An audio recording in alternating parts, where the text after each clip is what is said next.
Ya tergantung daripada DPR ya, apakah cukup revisi, apakah cukup dibuat pansus gitu ya.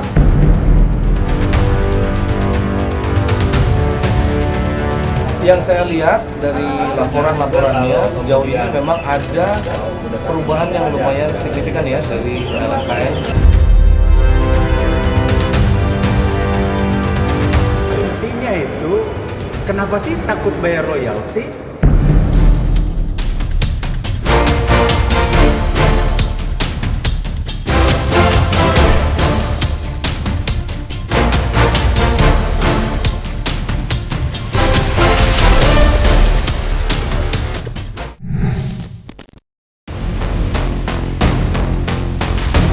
Polemik pembayaran royalti yang membuat pencipta lagu dan penyanyi terbelah akhirnya menemukan titik tengah usai pemerintah turun tangan.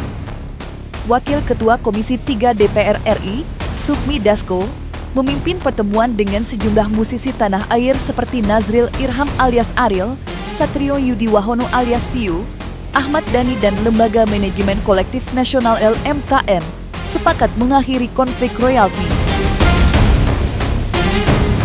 Pernyataan adanya kesepakatan yang disampaikan langsung oleh Dasko setelah pihaknya menggelar rapat konsultasi royalti lagu bersama Komisi 3 DPR RI, Kementerian Hukum, LMKN, LMK, dan sejumlah musisi terkait.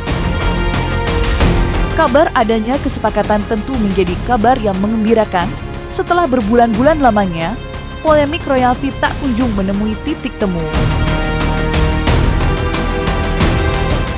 Bahwa memang pada saat ini di Indonesia masih menganut blanket license. Perlu diketahui bahwa blanket license ini memang diciptakan tahun 1917, ya jadi sudah 100 tahun lebih. Di mana saat itu mungkin memang tidak bisa mendapatkan data yang akurat. Tidak ada internet, tidak ada HP, ya. Kemudian juga jumlah lagu tidak sebanyak seperti sekarang. Sekarang ini kita di tahun 2025 ada 120.000 lagu yang dirilis setiap hari di dunia. Bagaimana blanket license bisa secara akurat mendapatkan itu semua data? Tidak mungkin. Sementara kita juga saat ini sudah mempunyai aplikasi. Bahkan di aplikasi di HP kita semua secara gratis. Kita nyalain 2 detik, kita tahu itu lagu apa yang diputar. Sebetulnya pada tahun 2021 sudah ada teman-teman yang berpikir ke sana. Tapi tentunya kita harus punya pusat data manajemen yang baik. Nah, ini sudah 4 tahun lebih PDLM dan film ini ditulis dalam PP 56, itu tidak ada realisasinya. Jadi sampai sekarang yang namanya blanket license itu masih terus dijalankan, masih terus dianut. Ya. Nah jadi kalau menurut saya, kalau saya harus membuat kesimpulan dari permasalahan yang ada beberapa opsi yang bisa menggantikan blanket license ini. Pertama, aksi sempat mencoba untuk live atau musik pertunjukan itu kalau bisa direct. Itu pun saya juga sangat mendukung. Kenapa? Karena bisa sangat akurat, playlist atau setlist sudah bisa diketahui lagu-lagu apa saja yang dimainkan oleh pelaku pertunjukan. Jadi direct license akan sangat memudahkan para pencipta untuk bisa mendapatkan hak ekonominya tanpa harus menunggu terlalu lama. Ya tergantung daripada DPR ya, apakah cukup revisi, apakah cukup dibuat pansus gitu ya. Nah, ini tergantung dari para pimpinan dari DPR. Kalau sampai sekarang sih belum ada agenda pansus, belum ada. Tapi bukan berarti tidak ada. Sekarang agendanya baru usulan-usulan soal revisi yang mana dilakukan di badan keahlian. Yang saya lihat dari laporan-laporannya sejauh ini memang ada perubahan yang lumayan signifikan ya dari LMKN dan LMK cara kerjanya. Cuman menurut saya masih jauh, masih banyak yang mesti diperbaiki, terutama digitalisasi dan sosialisasi ke penggunanya, ke pengguna restoran, biar mereka nggak kaget dan terutama sih kesadaran untuk membayarkan hak cipta itu tumbuhnya bisa dimulai dari sekarang nih, mudah-mudahan dengan sosialisasi yang berbuah. Itunya sih masih kurang. Intinya itu, kenapa sih takut bayar royalti? Bayar royalti tidak buat usaha itu bangkrut. Royalti kita, tarif kita paling rendah di dunia. Gitu. Jadi bayar royalti, patuh hukum. Kalau mau berkelit, ya nanti akan kena hukum. Itu aja jawabannya, paling simple. Yang berikutnya, jangan pakai ilmu berkelit untuk tidak bayar royalti lalu mau pakai apa? Pakai musik sebanyak-banyaknya. Tarif kita itu paling rendah. Kami juga memperhitungkan UMKM. 1 tahun kita tidak hitung 365 hari. Kita tahu ada bulan puasa. Kita juga memberikan kemudahan-kemudahan untuk berusaha. Kalau usaha itu sehat, ya tentunya para pemilik hak juga akan sehat. Jadi jangan gunakan hak milik orang atau jangan merampok hak milik orang untuk mendatangkan keuntungan. Itu nggak bagus. Hadirnya Peraturan Menteri Nomor 27 Tahun 2025 ini adalah ingin memberikan kesejahteraan, dan itu sebenarnya hakikat daripada seluruh undang-undang. Kesejahteraan kepada para pencipta, kepada pemegang hak cipta dan pemilik hak terkait. Oleh karena itu di dalam peraturan menteri yang baru lahir ini ada beberapa hal baru, ya, kita nanti juga tidak ditanya, ada beberapa hal baru yang saya catat itu kurang lebih ada 5 atau 4 yang sangat penting. Nah, kalau kita berbicara lagu itu kan ada satu ungkapan, entah itu ungkapan marah, ungkapan cinta, atau memuja kebesaran Tuhan misalnya, atau penyampaian rasa cinta kepada ibu atau kepada orang yang pernah ditinggalkan. Itu kan lagu.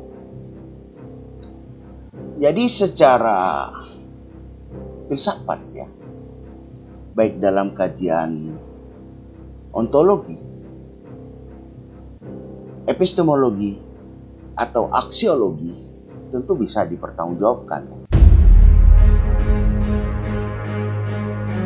Perbedaan pandangan mengenai sistem perizinan dan pembagian royalti tidak hanya membuat gaduh, tetapi juga membuat para musisi terbelah.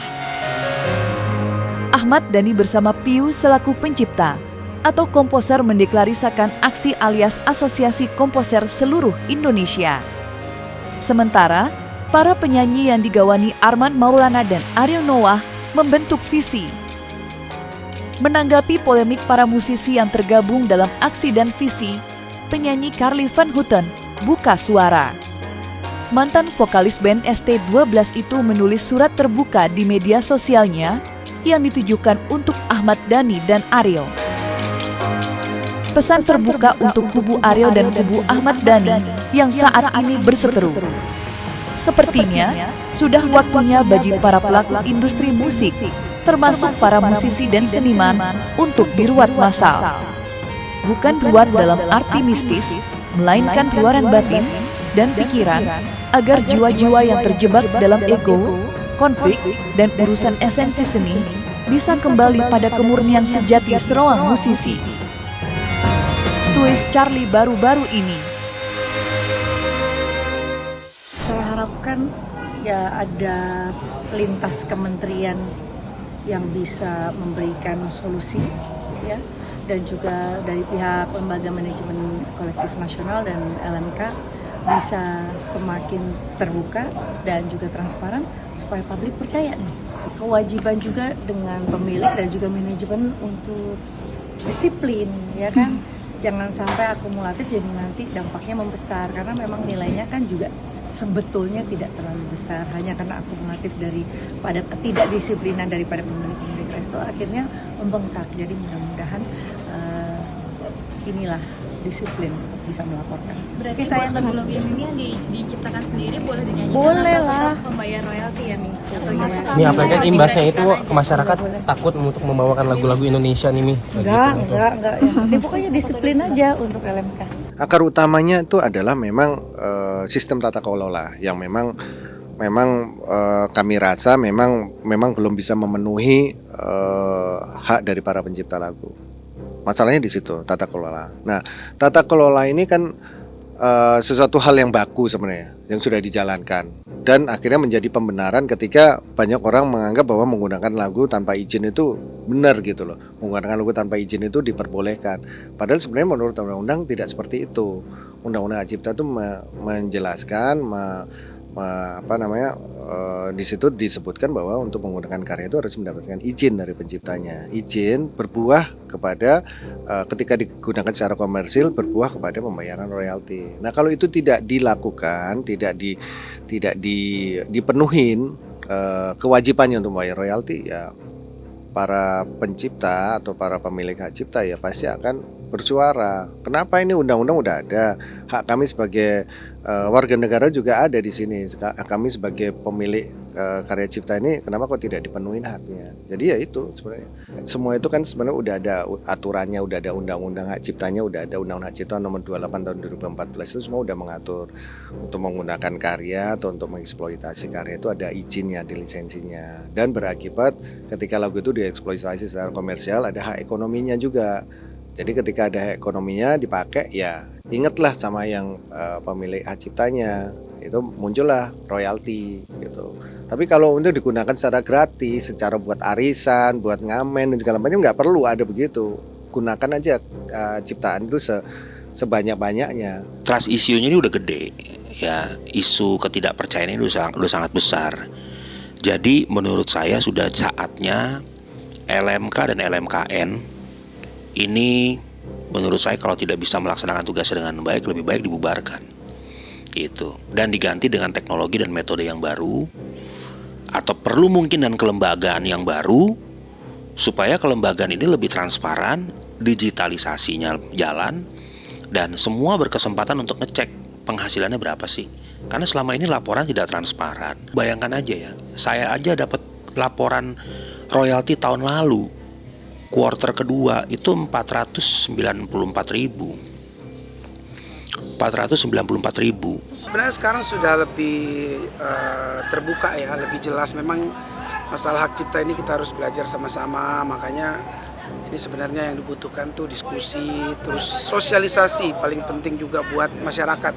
Ya kita lihat sekarang kan banyak somasi-somasi juga, banyak kafe-kafe, resto yang sebenarnya secara aturan sudah lama gitu ada aturan ini, tapi mungkin nggak nyampe ke semua stakeholders, mereka nggak tahu, akhirnya tiba-tiba kayak sekarang kayak baru diberlakukan gitu, padahal sebenarnya sudah lama ini aturan ini berlaku, cuman mungkin ya itu belum sosialisasinya belum maksimal, jadi belum semua tahu. Royalti ini kan terus berjalan, nggak memberatkan, nggak bikin bangkrut, dikasih yang wajar, yang semua bisa terima, sosialisasi dengan baik, akhirnya nanti pasti semua bisa terima. Kalau sekarang kan akhirnya udahlah gue pakai ini aja, mau pakai musik yang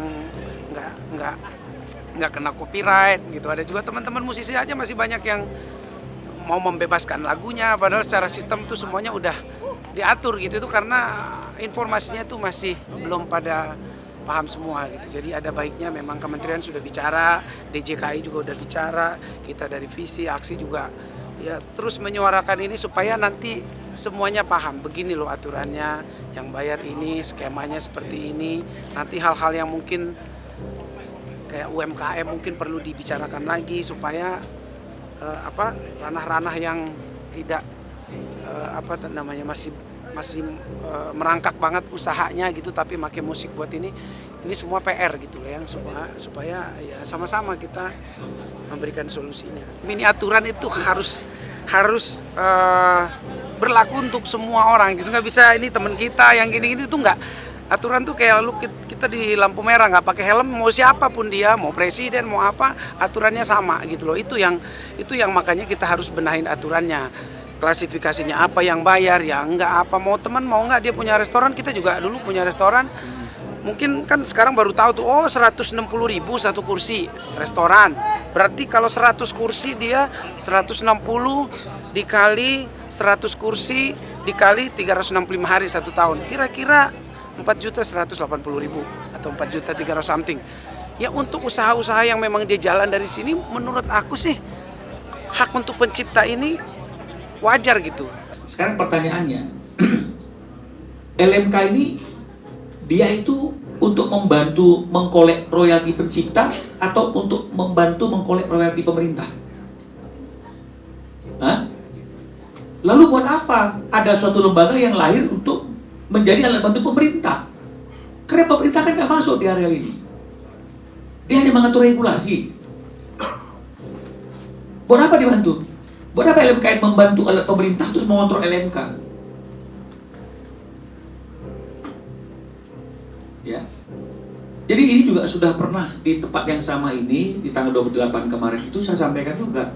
Saya bertanya juga kepada Mas Chandra sebagai pengawas, Mas di mana ini? Mas, ada Pak Dirjen Aki juga. Di mana ini? Payungnya di mana?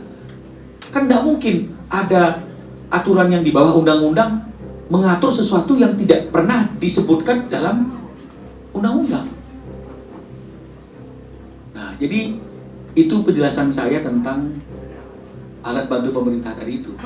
Ya, karena di sini kepentingannya kan bukan kepentingan pemerintah ya, tapi di sini kepentingan pencipta. Hanya saja pemerintah ikut campur tangan untuk membuat regulasi supaya ada ketertiban, kan hanya itu aja intinya. Tapi semuanya diserahkan kepada para pihak. Makanya dalam undang-undang ini kita akan menemukan kecuali diperjanjikan lain, itu sebenarnya adalah situasi di mana pemerintah sendiri membuka ruang yang seluas-luasnya bagi para pihak untuk melakukan yang namanya kesepakatan seperti yang dibilang oleh Dani tadi itu, Mas Dani tadi itu. Tapi kan ini kan nggak pernah mau dimasuki area ini. Gitu loh.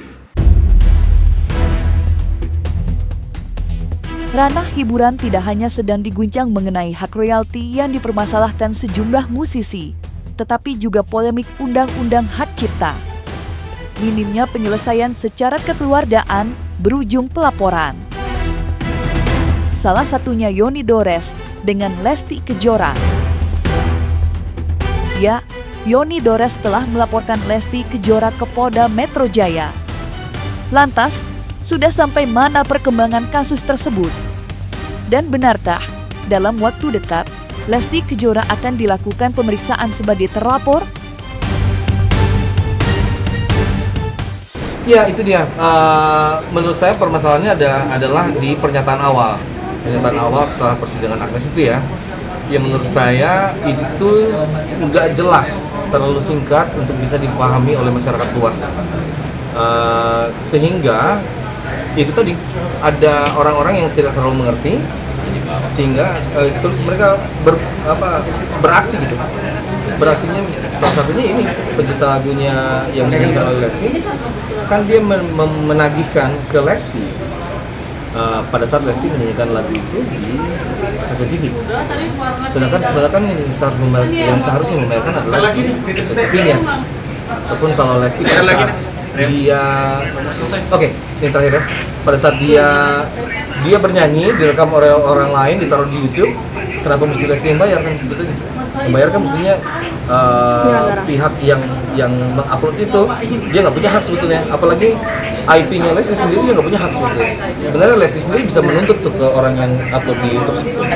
Tapi kalau masuk ke YouTube itu udah ada mekanikalnya, udah ada mekanisme tentang pembayaran itu, jadi nggak terlalu masalah sebetulnya. Jadi YouTube akan membayarkan ke publisher yang di mana pencipta lagu itu bernama. Seharusnya begitu. Kalau sekarang ini kita masih ada saksi tambahan, setelah itu Lesti dipanggil. Cuman kemarin kan saksi yang diajukan itu ternyata berubah, itu aja sih yang buat mundur. Betul, satu saksi lagi selanjutnya terlapor panggil.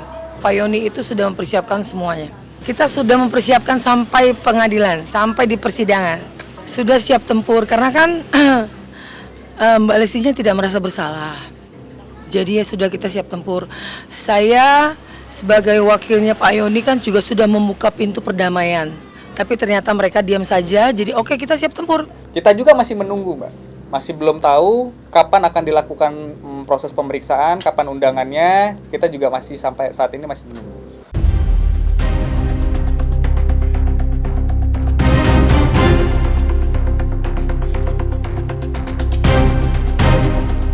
Nah, selesai sudah, Cumi Lovers. Jangan lupa untuk like, subscribe, dan juga share channel YouTube Cumi Cumi.